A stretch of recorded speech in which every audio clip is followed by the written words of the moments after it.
রাজধানীর ৪০ নম্বর ওয়ার্ডের স্বামীবাগ এলাকার একটি সড়কের চিত্র। এ পথ দিয়ে প্রতিদিন শত শত মানুষের চলাচল।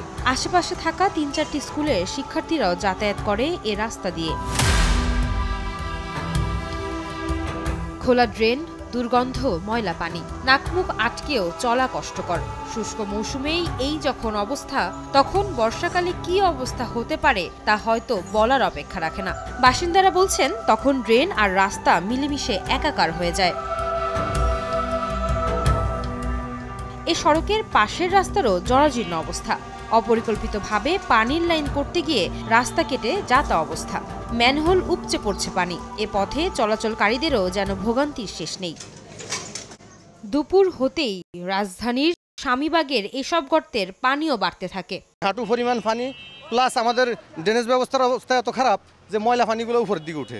এখানে একটা মৃত্যু ফাঁদ গতকালকে একজন পড়ছে। ট্রেন কোনটা আর রাস্তা কোনটা এটা তো বোঝারই উপায় থাকে না। তখন অনেক সময় দেখা যায় আমাদের অনেক ইম্পর্টেন্ট কাজ থাকে, স্কুলে তাও আমরা যেতে পারি না, কারণ এই রাস্তায় পানি থাকে। পানির জন্য আমার অনেক অ্যালার্জির সমস্যা হয়ে গেছে। মাঝে মধ্যে ওয়াশার গাড়ি একটা আসে, আইসা বড় একটা গাড়ি এখানটা পাইপ লাগায়, কিছুই হয় না।